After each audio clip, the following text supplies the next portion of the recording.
Bonjour frères et sœurs et amis, c'est moi Samuel Desbarres.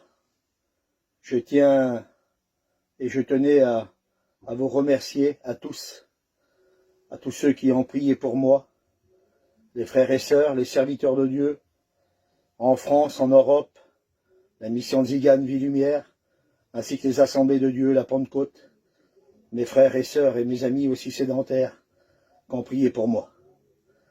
J'aimerais vous raconter ce témoignage pour encourager tous ceux qui passent en ce moment par des moments très difficiles. Je sais que c'est dur et que c'est pas facile. Je suis sorti de l'hôpital il n'y a pas longtemps, il n'y a que 3 ou 4 jours, et j'ai pas pu faire cette caméra parce que j'étais très fatigué. Mais je pensais à vous et je prie beaucoup pour vous. Voilà donc comment c'est commencé.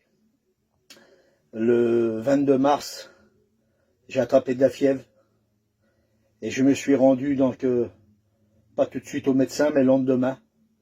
Donc on était à peu près le 23 mars. Et quand je suis en région parisienne, dans l'Essonne, ma femme m'a dit, viens, il y a un petit médecin dans le pays, il va te prendre tout de suite. Donc j'ai été au médecin. Et lorsque j'étais au médecin, il m'a dit, il faut attendre votre tour. J'ai attendu à peu près un quart d'heure. Et lorsque je suis rentré, il m'a dit, ne touchez à rien, restez debout, expliquez-moi ce que vous avez. Ben, j'ai dit, voilà, docteur, depuis hier, j'ai 39,5 de fièvre et j'ai beaucoup mal à la tête et j'ai perdu le goût, l'odorat. Ben, il m'a dit, voilà, monsieur, il m'a dit, vous êtes sujet, vous avez les symptômes du Covid-19, il faut que vous rentrez chez vous pendant 14 jours et vous prenez des Doliprane. Qu'est-ce que j'ai fait? Je suis rentré chez moi et puis j'ai pris un Doliprane et à chaque fois que je prenais un Doliprane, la fièvre elle partait. Mais le lendemain et toute la nuit, 40 de fièvre, le lendemain 40 de fièvre. Et ça m'a duré pendant 7 jours avec la fièvre. Et je voyais que je perdais de la force. Alors je me suis dit, je vais aller voir à l'hôpital. Et comme j'avais un copain à moi, un serviteur de Dieu, qui était mon étudiant, Poisson, dans les Roms, qui était rentré à l'hôpital d'Antony, je l'appelais, il m'a dit, viens Antony. Et comme j'ai rentré à Antony, j'ai attendu mon tour. Ils m'ont reçu sous des stores, sur des bâches, des chapiteaux qui étaient à l'extérieur de l'hôpital. Et comme est venu mon tour, il m'a demandé qu'est-ce que je faisais là. Je lui ai dit que j'avais vu un médecin généraliste et que j'ai de la fièvre et que j'ai mal de tête. J'ai envie de rendre, beaucoup envie de rendre, et que j'ai perdu le goût. Et puis que j'ai mal dans mes mômes, dans mes jambes, dans mes bras. J'ai des douleurs atroces. Il m'a dit, ben, pour moi, c'est le Covid-19, c'est le coronavirus. Mais il m'a dit, si votre médecin vous l'a dit, qu'est-ce que vous faites là? Il faut rester chez vous, monsieur, parce que vous êtes un assassin. Vous allez contaminer les autres, vous êtes contagieux.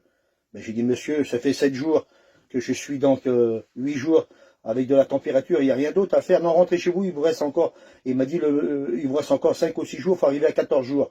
Mais il m'a dit, le pire à combattre, c'est le 9e jour. Parce que vous pouvez vous dégrader et attraper quelque chose au poumon. Alors je suis rentré chez moi, j'ai repris encore des Doliprane.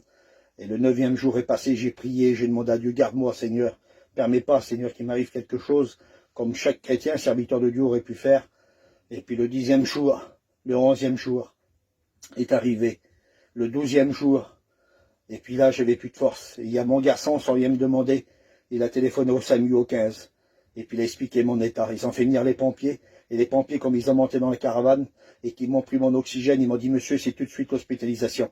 Et j'ai dit, monsieur, moi, je ne vais pas à l'hôpital, parce que lorsqu'on regarde la télé, BFM TV, et qu'on écoute les téléphones, ben, ça nous fait peur. Tout le monde est entubé, tout le monde est en réanimation. J'ai dit, ils vont me mettre en réanimation, et comme je suis un garçon qui fait de l'as, et j'ai dit, je vais mourir.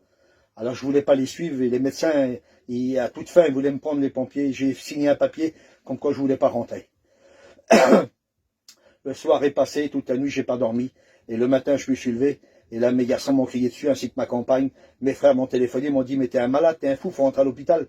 Et puis, j'avais peur de rentrer dans l'hôpital de Paris, parce que la pique était à Paris.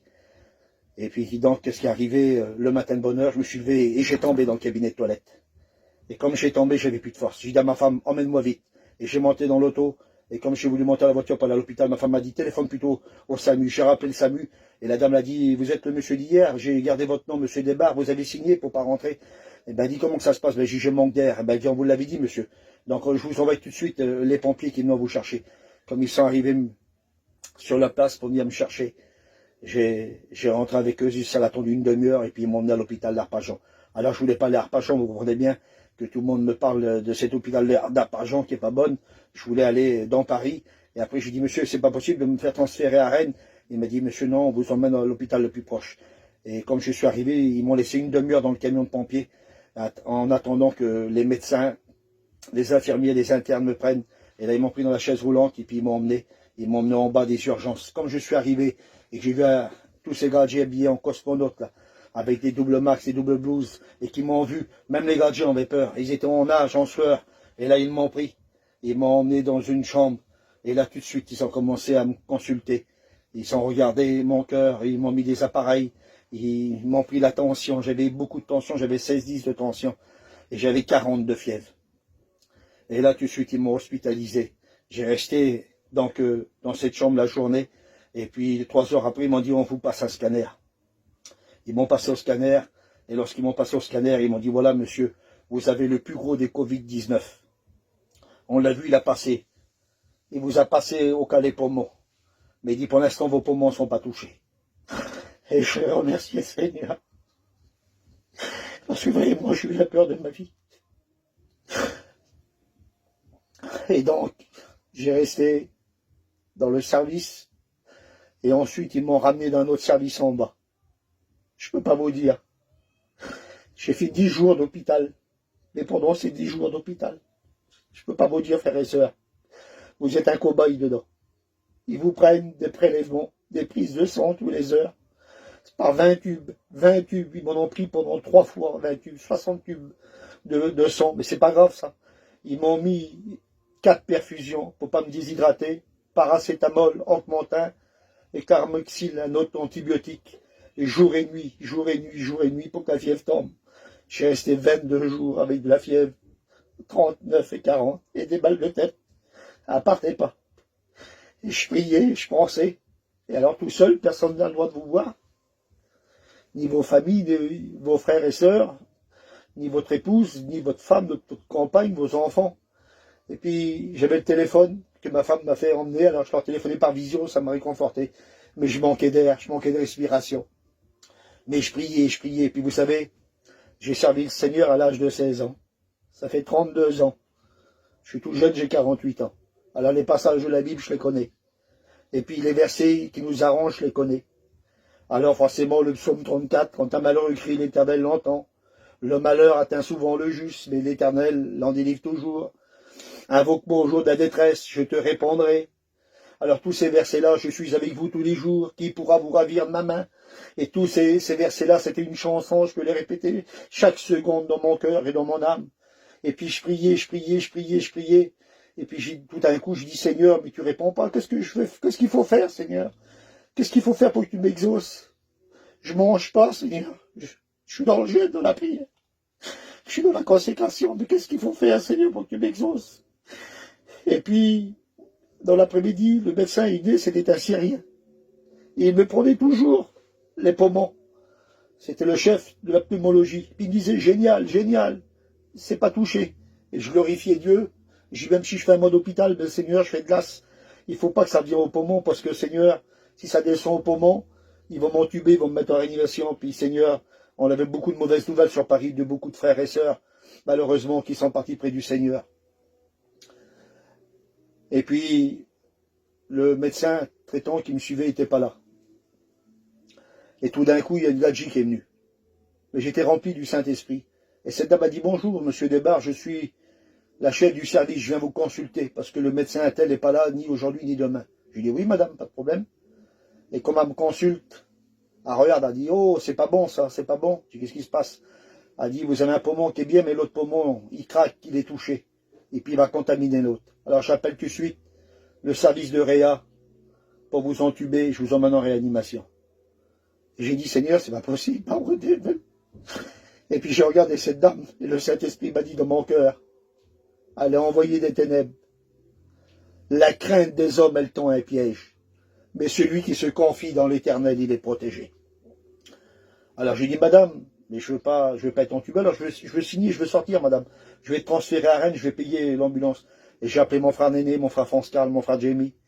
J'ai appelé ma famille, et là, j'ai appelé donc mon frère Néné. Et puis je lui ai dit, mon frère, la Radji, le médecin avait m'entuber comme ça, avait m'emmener en réanimation. Il dit, attends, je l'appelle. Et puis il m'a rappelé, il dit, oui, qu'est-ce qu'il y a eu? Je comprends rien, qu'est-ce qui s'est passé? Qu'est-ce qu'elle veut, cette dame? Et puis la Radji, elle est revenue 2 heures après. Pendant qu'elle a revenue, qu'elle cherchait le salut de réanimation, je me suis mis à genoux. Et là, j'ai prié. Et le Saint-Esprit m'a tombé dessus, puis il m'a parlé. Vous savez ce qu'il m'a dit? Il m'a dit, Samuel, tu es l'habitation de Dieu? J'ai dit, oui, Seigneur. Tu es le temple du Saint-Esprit? J'ai dit, oui, Seigneur, je suis le temple du Saint-Esprit, l'habitation de Dieu.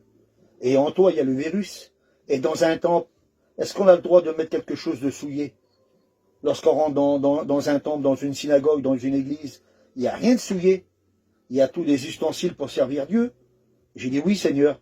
Eh bien, dit, tu es mon instrument, tu es mon serviteur. Tu es mon enfant, tu m'appartiens. Tu es le temple du Saint-Esprit. Et le virus qui est en toi, il faut que tu le chasses maintenant. Et là, j'ai commencé à prier. Et je lui ai parlé. Je dis, je connais ton nom, on t'appelle à la télé. Et les gadgets t'appellent Covid-19. Alors, tu m'écoutes, Covid-19. Tu m'écoutes, coronavirus. Je te chasse maintenant parce que je suis le temple du Saint-Esprit. Je suis l'habitation de Dieu. Et Jésus, il vit en moi. Et Paul disait, ce n'est plus moi qui vis, mais Christ qui vit en moi. Alors si Jésus est en moi, le virus ne peut pas être en moi. Alors je te chasse maintenant au nom de Jésus. Et l'onction de Dieu est tombée sur moi. Je me suis mis à parler en langue pendant 2 heures. J'ai révolté l'hôpital. Les gars, j'ai demandé c'est ce qui se passait. Et comme ils voyaient que j'étais en prière, j'ai prié. Et je me suis mis dans le calme. Et là, la gadget revient 2 heures après. Elle me dit, monsieur, excusez-moi, j'ai stressé. Alors vous verrez ça demain avec votre médecin. Et le lendemain matin, le médecin il est venu. Alors il dit, bonjour, c'était un Syrien. Je dis, bonjour docteur, je viens vous consulter comme il me consulte. Il dit, c'est génial. Je vous fais la prise de sang. Vous avez 92 dans l'oxygène, mais il faut que vous avez 65 dans le sang, vous avez que 53. Il vous manque de l'oxygène, c'est pour ça que vous avez le max. Vous ne pouvez pas sortir, mais je dis, c'est pas grave que je ne sorte pas, docteur. Pour le moment que tout va bien, que ça ne va pas au poumon. Et lorsqu'ils m'ont fait tous les bilans le matin de bonne heure, 1 heure après, il revient le docteur avec le dossier. Il dit, je ne comprends plus rien. Votre oxygène allait à 100% et ça s'est monté à 75.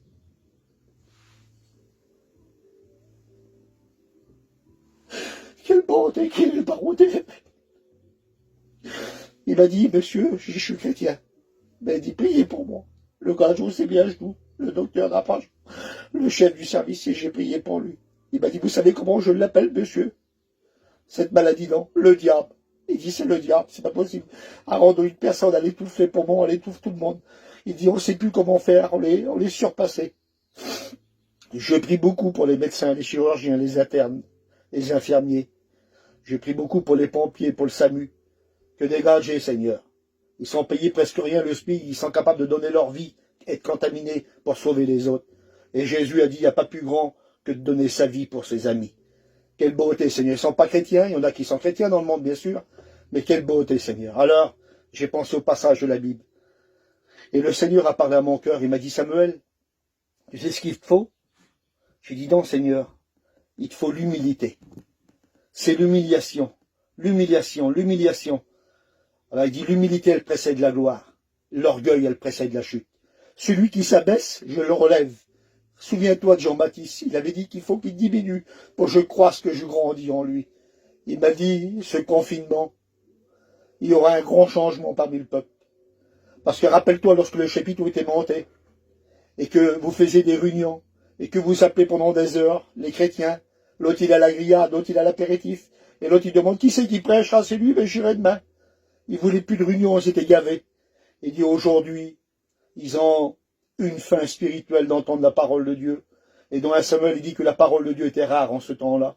Et aujourd'hui, les gens, ils n'ont plus de scène, ils n'ont plus d'onction d'huile, parce que même les pasteurs, ils ont peur d'imposer les mains, certains, pas tous. C'est dommage, parce que le Seigneur a dit que vous marchez sur les serpents, les scorpions. Il a donné le pouvoir, même si on boit un breuvage mortel, qu'on ne va pas mourir. Le Seigneur a posé les mains aux lépreux qui étaient contagieux. Mais chacun fait ce qu'il veut, je ne condamne personne. Mais moi, il y avait des serviteurs de Dieu sur le terrain avec moi. Dès qu'ils ont vu que j'étais malade, ils sont enfuis, ils sont partis. Il n'y a pas un qui m'a passé, excusez-moi l'expression, seulement un petit coup de téléphone pour m'encourager. Mais c'est pas grave, c'est le Seigneur qui m'a encouragé. Et ensuite, j'ai eu plein de coups de téléphone, même de la direction, de la mission, plein de frères et sœurs qui m'ont téléphoné, beaucoup de prédicateurs que j'avais négligés depuis 2 ans, hein, que je leur téléphonais plus, qui m'ont tous appelé, et puis beaucoup ont prié pour moi. Alors le psaume 91, bien sûr, qui dit qu'aucun fléau n'approchera de ta tente, aucune peste t'approchera, et puis la Bible elle dit que l'ange de l'Éternel campe autour de ceux qui le craignent et l'arrache du danger. Alors il me parlait, le Seigneur me disait l'humilité, il faut l'humiliation. Il a dit, en ce moment, mon peuple, il est humilié. En ce moment, il est confiné, ils sont dans les chambres, ils sont dans leurs maisons, dans leurs terrains, dans les places désignées, malgré qu'on bouge, qu'on sort. Nous, le peuple du voyage, on ne fait pas comme les gardiens, on n'est pas renfermés dans les HLM, dans les appartements, hein, on a quand même quelques caravanes, mais malgré ça, ça nous manque. Hein, comme on va dans le pays, on voit que tout est fermé. Hein, le riche, le pauvre, il a la même enseigne. Là. Que tu as plein d'argent ou que tu n'en as pas, ben, et tu manges comme moi, tu fais pas plus. Et le Seigneur me montrait tout ça. Et aujourd'hui, beaucoup de rétrogrades sont venus à l'évangile. Beaucoup de pécheurs ont demandé pardon. Beaucoup d'inconvertis veulent des réunions. Beaucoup de serviteurs de Dieu sont posés des questions, sont remis en question. Et puis, ils veulent travailler pour la gloire de Dieu. Alors, quelle beauté, l'humilité, l'obéissance, c'est ce que le Seigneur m'a donné. Et puis, vous savez, dans la parole de Dieu, la prière, c'est une grande efficace. Elle fait mouvoir le bras de Dieu. Quelle beauté, Seigneur. Moïse a ouvert la mer par la prière. Jonas a prié et il est sorti du poisson. Josué a arrêté le soleil pendant sa course. David a combattu le géant. Joseph est sorti de la citerne. Daniel, il est sorti de la fosse au lion.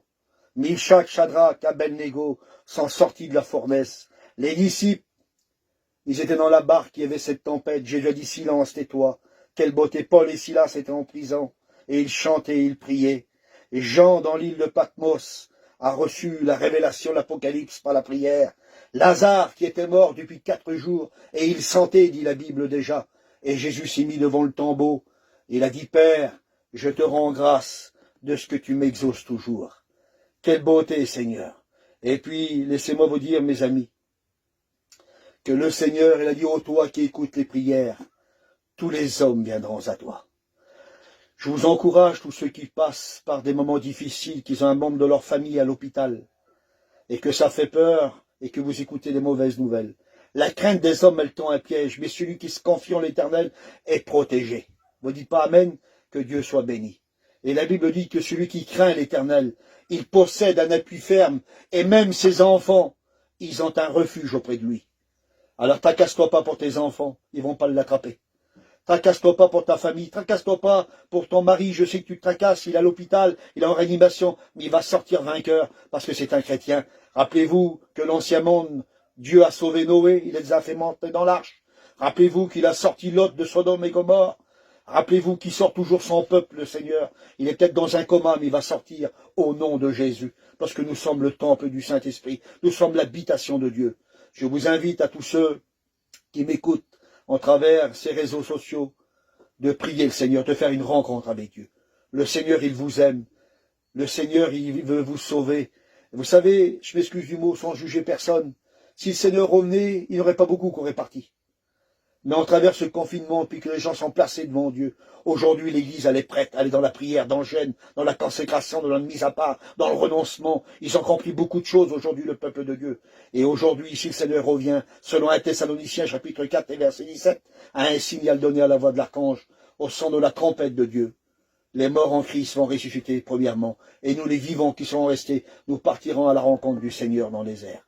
Je crois que ça vaut le coup d'être un chrétien, de suivre le Seigneur. On l'a dit, commence à baptiser. Je suivrai dans les bons et les mauvais jours. Alors vous qui m'écoutez, qui avez un membre de votre famille à l'hôpital, et puis que la crainte s'empare de vous, ça vous sert devant, l'anxiété, l'angoisse, et puis que vous avez des mauvaises nouvelles, attends-toi à recevoir des bonnes nouvelles. Ne crains pas, le Seigneur, il est avec toi. Il t'aime, il va te sortir des problèmes, il a la solution, il a la réponse à toutes tes questions. Et vous qui avez passé par le deuil, vous avez l'espérance de revoir vos bien-aimés. Je vous invite, mes amis, au nom du Seigneur, à faire attention, de ne pas traîner, de ne pas se mettre, on sait qu'il y a beaucoup de monde. Moi, j'étais sur la place, là, puis je disais à mon petit, on va partir. Ça fait 2 mois, dès que j'ai vu qu'il y a eu cette vague en Chine, j'ai voulu m'en aller. Mais les enfants, ils ont toujours du travail, du boulot à faire. Alors j'ai resté avec eux, c'est pour pas les laisser. Et j'ai dit, vous allez voir, on est 50 campings, j'avais rouvert une place, je vais l'attraper. Et puis j'avais dit à tous les garçons qui étaient sur la place au monde, restez chez vous, venez pas chez moi. Personne n'est chez moi, j'allais voir personne.